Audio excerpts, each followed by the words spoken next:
नमस्कार दोस्तों। आज हम बात करेंगे मेरे एक और इंटरनेशनल डेस्टिनेशन दुबई के बारे में, जो कि मैं गया था 2023 में, 2024 में गया था। इनफैक्ट सॉरी, 2023 में नहीं, 2024 में गया था और मैं गया था नवंबर के महीने में। तो चूँकि दुबई में जो मिरेकल गार्डन है, वो जनरली अक्टूबर के बाद ही खुलता है। मिरेकल गार्डन और ग्लोबल जो आपका ग्लोबल पार्क है एक, वो ये दोनों डेस्टिनेशन जो है ये आपके सर्दियों के मौसम में खुलते हैं। मतलब नॉर्मली अक्टूबर से लेके और मार्च-वार्च तक ये खुले रहते हैं, बाकी गर्मियों में ये नहीं रहते हैं। तो ये हार्ट मतलब दुबई का एक बहुत बड़ा अट्रैक्शन है मिरेकल गार्डन। और गार्डन गार्डन ग्लो भी बहुत अच्छा है और ग्लोबल पार्क जो है, ये दोनों बहुत ही अच्छे डेस्टिनेशन है। तो हमने प्रोग्राम किया नवंबर में। प्रोग्राम था हमारा, हम कलकत्ता में थे और हमने सोचा कि दुबई जाना है, तो कैसे जाना है? तो फिर हमने दुबई के लिए फ़्लाइट ली और ये हमको फ़्लाइट मिल गई एमिरेट्स की, क्योंकि दुबई में कई बार आपको सस्ती फ़्लाइट्स भी मिल जाती हैं, लेकिन वो नॉर्मली रात-वात की फ़्लाइट रहती है, इंडिगो वगैरह की। दिल्ली से फ़्लाइट सस्ती है, कलकत्ता से थोड़ी महँगी हैं। बट हमारे लिए था कि हमको टाइमिंग भी देखनी थी कि हमारी फ़्लाइट जो है ना ऐसी हो कि हमको एक ऐसे टाइम पे कभी आप किसी फ़ॉरेन डेस्टिनेशन में जा रहे होते हो ना, तो आपको ये चीज़ बड़ी इम्पोर्टेंट होती है, क्योंकि आपकी क्या है ना, फ़ॉरेन में जनरली 2 बजे आपका चेक इन टाइम होता है। तो आप अगर मान लीजिए कहीं से गए और आप 8 बजे सुबह पहुँच गए, या रात में 4 बजे पहुँच गए, 5 बजे पहुँच गए, तो आपके लिए बड़ा दिक्कत हो जाता है। या तो आप 2 बजे होटल लेंगे तो उतनी देर कहाँ बैठेंगे? या आपको 1 दिन का एक्स्ट्रा पे करना पड़ेगा अगर आप होटल पहले से ले लेते हैं। तो प्राइमरली आप कोशिश करिए कि आपकी फ्लाइट जो है वो 12, 1, 2 बजे के आस-पास पहुँचे, या बिटवीन आपकी 12 से 3-4 के बीच में पहुँचती है, तो वो आपके लिए बहुत बेनिफिशियल होता है, क्योंकि जाते ही आपको होटल मिल जाता है। तो ये फ्लाइट हमारी थी, एतिहाद की थी, एमिरेट्स की थी। बड़ी अच्छी एमिरेट्स की फ्लाइट मानी जाती है और टाइमिंग भी बहुत अच्छा था। 9:45 पे डिपार्चर था कलकत्ता से और हम 2 बजे के आस-पास दुबई पहुँच रहे थे। साढ़े 4 घंटे की फ्लाइट थी इनफैक्ट। तो हमने, थोड़ी महँगी थी, हमने फिर भी कर ली, इसलिए ये सोच के कि भई चलो टाइमिंग अच्छी है और हम टाइम से पहुँच जाएँगे और एक बार एमिरेट्स की फ्लाइट में हम थोड़ा-सा हमको एक्सपीरियंस हो जाएगा, अच्छी फ्लाइट है। तो सुबह-सुबह बहुत एक्साइटेड थे, क्योंकि दुबई जा रहे थे, पहली बार जा रहे थे। हमने फ्लाइट पकड़ी कलकत्ता से, और कलकत्ता से जो हमारी फ्लाइट थी वो थी 9:30 बजे की। तो हम कलकत्ता, चूँकि 3 घंटे पहले एयरपोर्ट पहुँचना पड़ता है इंटरनेशनल फ्लाइट के लिए, तो हम 6:30 बजे एयरपोर्ट पहुँच गए। बड़ा मॉर्निंग अर्ली था, लेकिन जब आप कहीं फॉरेन ट्रिप पे या किसी अच्छी जगह जा रहे होते हैं ना, तो आपके अंदर वो एक्साइटमेंट होता है कि आपको ये सब कुछ नहीं खलता है। वीज़ा जो है दुबई का बड़ा आसान है। हमने अप्लाई किया था तो 4 से 5 दिन में आ गया था मेक माई ट्रिप के थ्रू, और चार्जेस वही ₹7,000 के आस-पास लगते हैं पर पर्सन। बट यहाँ एक चीज़ और बड़ी फ़नी हुई कि हमको लगा कि भई हम जल्दी से वीज़ा ले लेते हैं, तो हमको आसान हो जाएगा, पता चल जाएगा भाई कि वीज़ा हो गया, तो उसके बाद फ्लाइट बुक करेंगे। अच्छा, वहाँ पे एक अच्छी बात है कि फ्लाइट बुकिंग के लिए वीज़ा जो है मतलब वीज़ा के लिए फ्लाइट बुकिंग नेसेसरी नहीं है, आपके पासपोर्ट से ही काम बन जाता है बेसिकली। तो हमने क्या किया, हमने फिर भी सोचा कि चलो ठीक है, तो हमने फ्लाइट बुकिंग के लिए हमने जो है किया, उसको पहले कर लिया।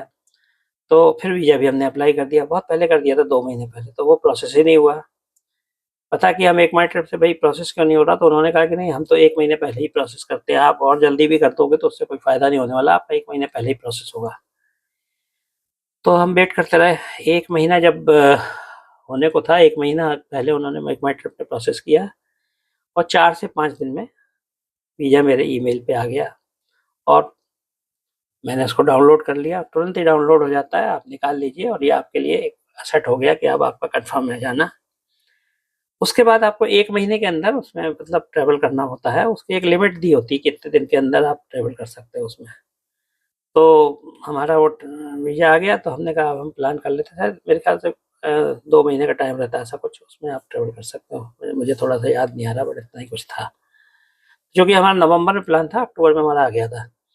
तो अब पहुँच गए। अब एयरपोर्ट पे जब हम पहुँचे दुबई एयरपोर्ट पे, तो वहाँ पे बड़ा अच्छा है। वहाँ पे कुछ चेकिंग-वेकिंग ये सब कुछ ज़्यादा है नहीं। इमिग्रेशन में भी कोई फ़ॉर्मेलिटी नहीं है, आपको खाली आप पासपोर्ट स्कैन करिए और निकल जाइए। कैमरा में आपका चेहरा रिकॉर्ड हो जाता है और आप निकल जाइए, ना कोई इंक्वायरी, ना कुछ पूछताछ, कुछ नहीं। तो उस मामले में हमको कंफर्टेबली बहुत अच्छा लगा वो, कोई चेकिंग-वेकिंग कुछ नहीं। बाहर आए बाहर आए तो बड़ी फ़नी इंसिडेंस हुई, एक लाइन लगी हुई थी। हमको लगा शायद ये प्रीपेड टैक्सी की लाइन है, हम भी उसमें खड़े हो गए लाइन में जाके। थोड़ी देर तक लाइन चलती रही, फिर हमको थोड़ी देर एहसास हुआ कि हम पता तो कर लें कि लाइन क्या है। तो हम 2 लोग थे, तो एक को हमने लाइन में खड़ा किया, आगे जाके देखा क्या लाइन है, तो पता लगा लाइन वो किसी टैक्सी काउंटर की नहीं थी, वो तो रास्ता पार करने के लिए लाइन लगी हुई थी। अरे! हमने कहा ये क्या हुआ? फिर हमने चलो रास्ता पार किया। अब देखते जा रहे हैं कि सब लोग जो भी आ रहा है वो टैक्सी में बैठ रहा है और निकल रहा है, टैक्सी में बैठ रहा है और निकल रहा है। तो हमको बड़ा फ़नी लगा, हमने कहा यार ये क्या मज़ा वो है कि मतलब सबकी टैक्सी पहले से बुक है, हम ही ने नहीं की है, या हमसे कोई गलती हो गई या अंदर ही टैक्सी बुक होती थी जो हम करके नहीं आए, हम शायद वैसे ही बाहर आ गए। तो हमारा नंबर आया तो उसने हमारा सामान एक टैक्सी में रखा और चलिए। तो हमने कहा ये क्या भई, हमने तो बुकिंग-वुकिंग नहीं किया, वहाँ की भाषा में हम समझा भी नहीं पा रहे थे। फिर हमने कहा, फिर भी उसको समझाया, तो बोला नहीं, नहीं वो कुछ नहीं, आप तो चलिए बस, हो गया टैक्सी बुक। बड़ी-सी गाड़ी थी, हमको लगा बहुत महँगी होगी, हमने कहा रेट-वेट पूछ लेते हैं पहले। तो हमने उसको कहा कि भई रेट-वेट तो मीटर चलेगा?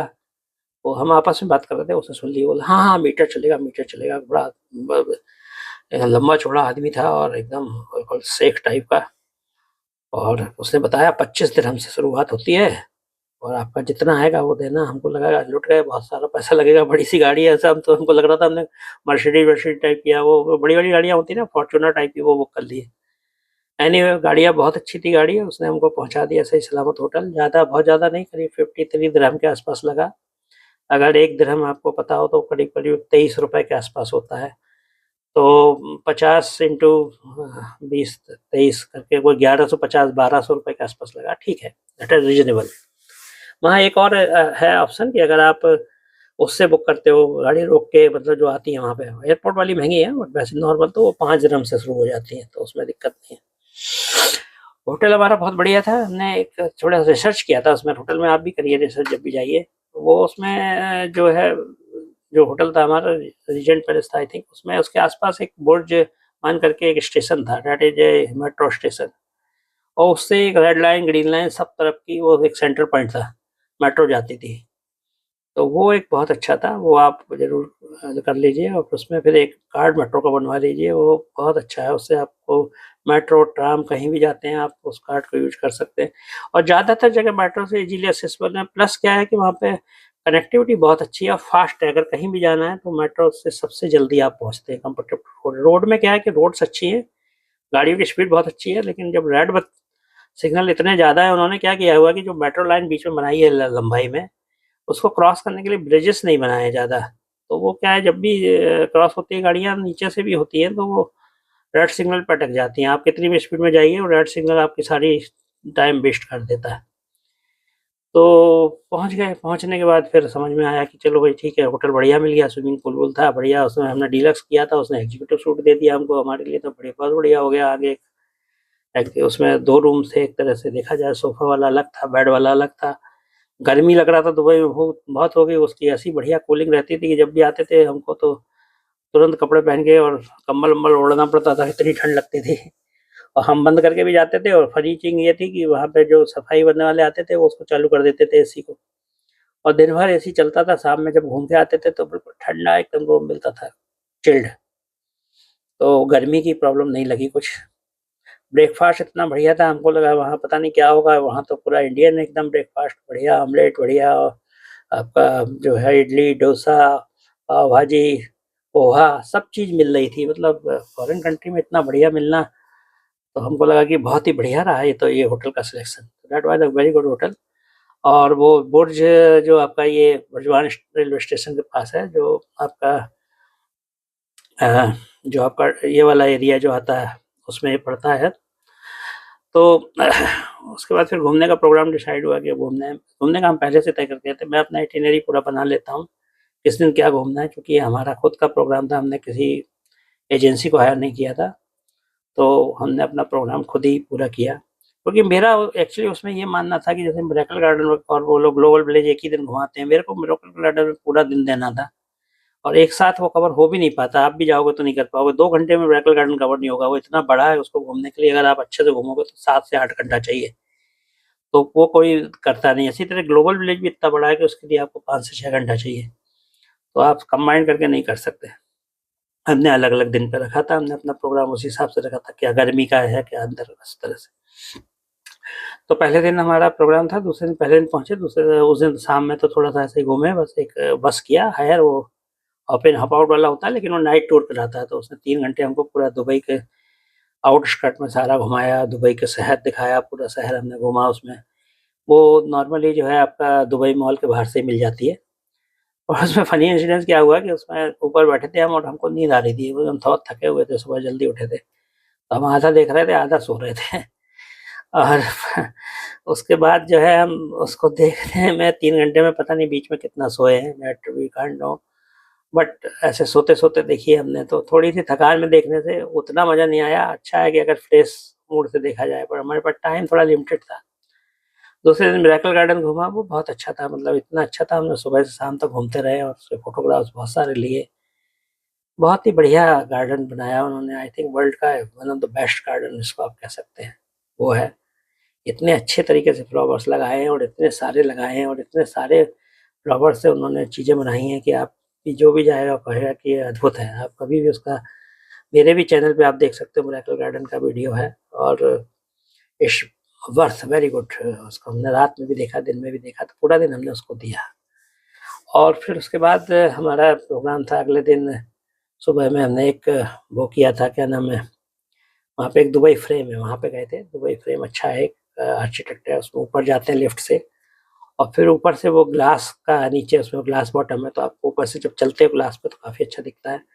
उसके एक एंड से आप देखोगे तो आपको ओल्ड दुबई दिखेगा और दूसरे एंड से देखोगे तो न्यू दुबई दिखेगा, तो सारे स्ट्रक्चर्स दिखते हैं। वो दुबई फ्रेम के सामने भी आप फोटो लोगे तो आपको बहुत अच्छा लगेगा, तो वहाँ ज़रूर जाइए। और उसी दिन फिर सेकंड हाफ में हमारा प्रोग्राम था ये, तो डेजर्ट सफारी का। डेजर्ट सफारी का टूर भी एक बहुत अच्छा होता है, उसको आप ज़रूर करिए। उसमें वो क्या करते हैं, आपको अ, एक गाड़ी पिकअप करती है, हमने तो क्लूक से वो किया था, हालाँकि मैं जो है क्लूक से स्पॉन्सर्ड नहीं हूँ, बट क्लूक ऐप अच्छी है जिससे हमने बुक किया था। कुछ एगोडा से भी बुकिंग होती है, एगोडा का भी मैं स्पॉन्सर नहीं हूँ। तो मैं उसको मैंने चूँकि किया था तो मैं बता देता हूँ, डिस्काउंट वगैरह मिल जाते हैं। तो हमने जो बुक किया था उसमें गाड़ी आ गई हमको पिकअप करने हमारे होटल पे। बहुत बढ़िया लग्ज़री गाड़ी थी, इनफैक्ट वो दुबई में तो ऐसी लग्ज़री गाड़ी आती है लेने के लिए। फिर वो कुछ दूर ले गया हमको, मतलब शहर से बाहर था। फिर वहाँ जाके उन्होंने एक जगह खड़ा कर दिया जहाँ एटीवी राइड्स वगैरह हो रहे थे, पर गर्मी बहुत थी, उसके चलते हमने वो एटीवी राइड, चूँकि दिन का मामला था तो 2 बजे पिकअप किया था उसने, तो वो एटीवी राइड तो हमने नहीं की। उसके बाद वहाँ पे कुछ और एक्टिविटीज़ भी हो रही थी। कुछ जो वो चलती हैं, गाड़ियाँ चलती हैं, उनमें आपको घुमाते हैं वो, तो वो भी जो है हमने नहीं की। बट थोड़ी देर वहाँ पे आराम किया, उसके बाद फिर वहाँ पे फ़ोटोग्राफ़ी वगैरह होती है, कुछ वो ईगल वगैरह के साथ करते हैं। उसके बाद फिर वो हमको ले गया, तो वहाँ पे एक वो सैंड सर्फिंग कराता है। सैंड सर्फिंग में आप सैंड पे फिसलते हो और गाड़ी भी जो है वो सैंड पे रोलर कोस्टर की तरह चलती है, तो वो एक बड़ा अच्छा एक्सपीरियंस होता है। गाड़ी आपने देखा होगा फ़ोटो में, रेत वगैरह जो है पूरी गाड़ी के ऊपर आ जाती है और गाड़ी में सीट बेल्ट बाँध के आप बैठिए, आपको इतना ज़्यादा वो गाड़ी के पहियों में कुछ हवा कम करते हैं जिससे कि वो रेत पे गाड़ी को चला सकें और उस तरह से वो रेस से मूवमेंट करते हैं कि आपको थ्रिलिंग एक्सपीरियंस होता है, just like a roller coaster type का। तो कराने के बाद फिर आपको वो रेगिस्तान के बीच में पहुँचा देते हैं। वहाँ आप जाके आपके पास कुछ एक्टिविटीज़ होती है, आप कैमल सफारी कर सकते हो, ऊँट के ऊपर घूम सकते हो। इसके अलावा वहाँ पे जो एक शो होता है जिसमें कि वहाँ पे आप एक काम ज़रूर करिए, वहाँ पे एक मैं आपको एडवाइस दे रहा हूँ, वहाँ जाओगे तो आपको एक बताएगा वीआईपी और एक आएगा नॉन वीआईपी। आप जो टिकट लेके आए थे उसमें तो आपको वो कोई 2200-2300 रुपए चार्ज किया था, उसमें तो आपको गाड़ी से वो ले आया और ले जाएगा और आप खाना भी खा लोगे, पर आपका वहाँ पे बफ़े प्रॉपर नहीं मिलेगा आपको। बट आप अगर 1000 रुपए आप और खर्च करते हो, तो आपको वो एक वो दे देगा प्रीमियम, वहाँ पे बढ़िया सोफ़े-वोफ़े डले होते हैं, अनलिमिटेड कोल्ड ड्रिंक होती है, आपका अलग से वो भी लगा होता है बफ़े, और आपको जब शुरू करना है तब आप बफ़े शुरू कर सकते हो, जबकि उधर जनरल वाले में वो टाइम से शुरू करता है। और थोड़ा भीड़-भाड़ कम होती है, आराम से टेबल कुर्सी पे सोफ़े पे बैठ के आप खाते हो, बेली डांस का आनंद लेते हो, फायर शो का आनंद लेते हो, तो वो आप कर लीजिए, वो वर्थ है। 1000 रुपए ज़्यादा देना, उसमें खलता नहीं है और बहुत सारा खाने-पीने को मिलता है, तो अच्छा टूर वो रात तक चलता है, 11-12 बजे तक। और उसके बाद आप जो है वो गाड़ी वो छोड़ जाती है, तो रात में नींद-वींद आती है काफ़ी ज़्यादा, उसमें थक जाते हैं, तो रात में ख़ैर वो गाड़ी वाला छोड़ गया हमारे होटल, तो वो बढ़िया ट्रिप रहा। तो उसी तरह से एक था, उन्होंने एक डोम बनाया था, डोम के अंदर बहुत सारे जंगली जानवर थे। तो वो भी एक अच्छा था, एनिमल्स का नया खुला है वहाँ पे, वो आप देख सकते हो। उसके बाद कुछ डिजिटल जो आजकल हो गए हैं डिजिटल, आपने देखे होंगे, जैसे एआरटी म्यूजियम था वहाँ पे एक दुबई मॉल में, और एक आया यूनिवर्स था। ये दोनों बहुत ही अच्छे नए स्पॉट्स हैं, जिसके अंदर आपको आप अलग-अलग चैम्बर्स में जाओगे, आपको अलग-अलग तरह के डिजिटल इफ़ेक्ट्स से आप रूबरू होगे, और इट्स वर्थ बहुत ही सुंदर लगता है। मतलब आप जाओगे तो आपको लगेगा कि आप किसी दूसरी दुनिया में आ गए। किसी में आपको चारों तरफ फ्लावर हैं, किसी में आपको चारों तरफ वाटरफॉल है, किसी में आपको चारों तरफ जो लाइटिंग्स हो रही है, डिफरेंट तरह की लाइट एंड साउंड्स एंड जो विज़न रहता है, और मतलब फ़ोटोग्राफ़ी के लिए तो बेस्ट है ही। आप देखोगे कहीं पे आपको वेव्स आ रही हैं, कहीं समंदर की, कहीं पे आपको बारिश हो रही है, कहीं पे तूफ़ान आ रहा है, तो मतलब आपको ऐसा बढ़िया थ्रिलिंग एक्सपीरियंस लगेगा। कहीं आप जाओगे तो आपको चारों तरफ स्नो ही स्नो है। तो इस बर्थ दोनों ही स्पॉट बहुत अच्छे हैं, वो ज़रूर देखिए, मेरी सलाह है आपको ज़रूर देखिए, दैट इज़ वेरी गुड। उसके बाद आप जब बीच पे जाएँगे तो बीचेस तो आपको दुबई के बीचेस तो बहुत बढ़िया होते हैं। एक लेमार बीच है, बहुत अच्छा है, और एक आपका सोहा रियल्टी के पास जो बीच है, जेबीआर, वो भी बहुत अच्छा है। मरीना बीच जिसको बोलते हैं, दैट इज़ द वर्थ। जो मेरा बीच है वो भी बहुत अच्छा है। एक दिन आप बीच के लिए रख लीजिए और सारे बीचेस घूम लीजिए एक दिन में। और उसके बाद एक ट्राम से आप जाते हैं, वो जिसको ये बोलते हैं पाम जुमेराह, जिसमें आप ऊपर एक बिल्डिंग में जाओगे और वहाँ पे आपको पूरा वो बताएँगे कैसे कंस्ट्रक्ट हुआ, और ऊपर से आप पाम जुमेराह का व्यू लोगे, वहाँ पे आप फ़ोटोग्राफ़ी वगैरह करोगे, तो वो भी एक बहुत अच्छा एक्सपीरियंस होता है, और वो आप कर सकते हो किसी एक दिन। क्रूज़ वहाँ बहुत अच्छे-अच्छे चलते हैं, आपको अगर आप याट के शौकीन हैं तो याट पे भी जा सकते हैं। याट आपको मदीना में ही मिलेगी, मदीना, और मदीना तो itself is a very tall building, lighting रहती है चारों तरफ, उसके बीच में आप याट से घूम सकते हो। याट में फ्रंट पे बैठेंगे तो ठंडी-ठंडी हवा लगेगी और बहुत आनंद आता है, 1 घंटे का टूर होता है वो। याट अंदर से भी बहुत सुंदर होता है, आप देख सकते हैं। और या फिर आप क्रूज़ पे जाते हो, डिनर क्रूज़ पे, तो हम तो एक गए थे ओशियन एक्सप्रेस करके था, उस पे गए थे, बहुत अच्छा क्रूज़ था, मदीना से ही मिला था।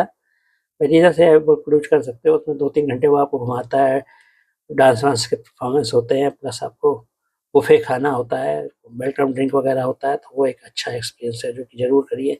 मेरे इसमें आप देख सकते हो, आपको एक मैंने वीडियो पहले भी डाला जिसमें कुछ फ़ोटोग्राफ्स दिए थे, और एक वीडियो जो है, एक उसमें अलग-अलग वीडियो में भी आपको इसके बारे में इन्फॉर्मेशन मिल जाएगी, तो आप वो ज़रूर करिए, बहुत अच्छा है, वर्थ वर्थ है वो। तो ये सारी एक्टिविटी दुबई में आप कर सकते हो। एक गार्डन ग्लो है, वो आप शाम में, वो शाम में ही खुलता है 5 बजे। वहाँ जाएँगे, वहाँ सारे ग्लोइंग स्ट्रक्चर हैं, आपको वो भी बहुत अच्छी जगह है, ज़रूर देखिए। इतने जगमगाते हुए उन्होंने बहुत सारे स्ट्रक्चर बनाए हैं पार्क में घूमते हुए, फ़ोटोग्राफ़ी के लिए तो बेस्ट है। और जाएँगे डिफरेंट जगह फ़ोटोग्राफ़ी करेंगे तो आपको बहुत मज़ा आएगा। और हमारा जो एरिया था ना, उसमें इंडियन इतने सारे रेस्टोरेंट थे, और इतने सारे इंडियन ही इंडियन वहाँ पे फूड मिलता था। तो ऐसा लगता ही नहीं था कि हम किसी विदेश में घूम रहे हैं। इतना तो हमारे इंडिया में रेस्टोरेंट इतने अच्छे नहीं मिलते कि दाल-बाटी चूरमा और पाव और सब चीज़ आपको मिल जाए। वहाँ पे वो सारी चीज़ें आपको ईज़िली अवेलेबल हो जाती थी। तो ये चीज़ ज़रूर आप ध्यान रखिए कि बुर्जुआन स्टेशन के आस-पास ही जो है, आप अपना होटल लीजिए तो आपके लिए घूमने में आसानी होगी। एक और था, हम लोग गए थे, एक वो जो फ़ोटोग्राफ़ी वाला 3D वाला होता है, वो आप स्किप भी कर सकते हो, इतना ख़ास नहीं है, बट एक बार जा भी सकते हो, तो देख सकते हो, ऐसा कुछ नहीं है। म्यूज़ियम ऑफ द फ्यूचर जो है, बड़ा फ़ेमस जगह है वहाँ की, हमको उतना ज़्यादा उसमें अच्छा नहीं लगा, बिकॉज़ वो थोड़ा-सा जो है, उतना उन्होंने अच्छा नहीं बनाया उसको, और अच्छा बना सकते थे। हालाँकि ठीक है, लाइन वाइन ज़्यादा लगती है, फ़ीस भी बहुत ज़्यादा है, बट उस हिसाब से, जिस हिसाब से उसका ये सब है, उस हिसाब से उतना वो फ़नी नहीं है। फ्लाइट में एमिरेट्स में अच्छी फ्लाइट है, लेकिन एक प्रॉब्लम रहती है, हॉस्टेसेस इतनी भागती रहती हैं, जल्दी में रहती हैं, उनको सुनने की फुर्सत नहीं रहती है। हमको तो लिटरली एक को हाथ देके रोकना पड़ा, कि अरे भई हमको तो वो तो दे दीजिए, पानी-वानी कुछ चाहिए था या कुछ। तो दे आर सो हरी। तो ये थोड़ा-सा लगा, मिडल में भी सीट होती हैं तो थोड़ा-सा बिज़ी ज़्यादा होती हैं। तो वो एक चीज़ मुझे नेगेटिव पॉइंट लगा, बाकी तो ठीक थी, अच्छी एयरलाइन्स थी, बाकी सब बढ़िया था, टाइमली सब चीज़ थी। दुबई का एयरपोर्ट बहुत अच्छा है, वैसे बहुत ज़्यादा चेकिंग-वेकिंग, शुरू में पासपोर्ट चेक करते थे इंडिया में, फिर आपका सामान निकलवाते हैं, बेल्ट उतरवाते हैं, उस तरह का वहाँ पे कोई सीन नहीं है। आराम से आप निकल जाइए, उनके मेटल डिटेक्टर इतने बढ़िया हैं कि सब आपका स्कैन कर लेते हैं।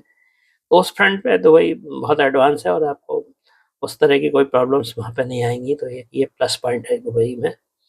और सिटी अच्छी है, गर्मी पड़ती है, बट सिटी अच्छी है, और घूमने की बहुत सारी जगह हैं, जो मैंने आपको ब्रीफली बताई। मेरे और भी वीडियोज़ हैं जिनमें आप उनको फ़ोटोग्राफ्स के साथ भी देख सकते हैं, वीडियो में भी देख सकते हैं। एक बहुत इम्पोर्टेंट मैंने आपको नहीं बताया, जो मैं अब बताता हूँ, कि जो आपका जो फाउंटेन शो होता है, बुर्ज खलीफा के सामने जो फाउंटेन शो होता है, उसमें एक एब्रा लेक है, उसका आप अगर टिकट ले लेंगे बोट का, तो आपको वो बोट में बिठा के पूरा घुमाता है और उसके साथ-साथ फाउंटेन शो भी दिखाता है। तो वहाँ से आपका व्यू भी अच्छा बनता है और वो 1500-1600 रुपए का टिकट होता है। उसमें आप बुर्ज खलीफा वाला जो शो चलता है वो भी आप देख सकते हो, प्लस आपका इसका म्यूजिकल फाउंटेन शो भी देख सकते हो। वो हर आधा-आधा घंटे पे शाम पे होता है। आप अगर किसी भी बोट राइड में जाएँगे तो वो घुमाने के साथ-साथ आपको वो दिखाता है। तो वहाँ से बहुत अच्छा दिखता है, आपकी फ़ोटोग्राफ़ी और वीडियोग्राफ़ी के लिए बेस्ट है। तो वो ज़रूर करें अगर जाएँ तो, वो एक अच्छा आपके लिए एक्सपीरियंस रहेगा। और इवनिंग में काफ़ी और एक्टिविटीज़ भी हैं जो आप कर सकते हैं। आप अपना शेड्यूल वैसे बना लीजिए जैसे मैं डिज़ाइन करता हूँ। मैं नॉर्मली कुछ दिन की एक्टिविटी रखता हूँ, कुछ शाम की एक्टिविटी रखता हूँ। कभी-कभी एक दिन में 3 एक्टिविटी भी होती हैं, कभी-कभी एक दिन में 2 एक्टिविटी होती है। तो डिपेंड करता है कि आपका कितने स्पॉट्स हैं और कितना आपको कवर करना है, कितने दिन में है आपके पास। तो मेरी इटिनरी में मैं 8 से 9 दिन गया था और हर दिन मेरी करीब-करीब 3 स्पॉट्स थे, तो हमने करीब-करीब 25, 26, 27 स्पॉट कवर किए और बहुत ही अच्छा टूर रहा। और अवश्य जाइए, Dubai is very good for घूमने के लिए। अबू धाबी हमने तो कवर नहीं कर पाया था, इसके बावजूद भी हमारे कुछ स्पॉट छूट गए थे। स्पॉट्स बहुत होते हैं, तो आप कोशिश करिए कि जितना लंबा टूर बना सकें। हम लोगों की छुट्टी की प्रॉब्लम्स रहती है, अदरवाइज़ हम और लंबा बना के जाएँ। तो यही था, अब आगे और भी आपको इसी तरह की जानकारी देता रहूँगा बाकी दूसरे वीडियोज़ में। Thank you very much. Bye bye.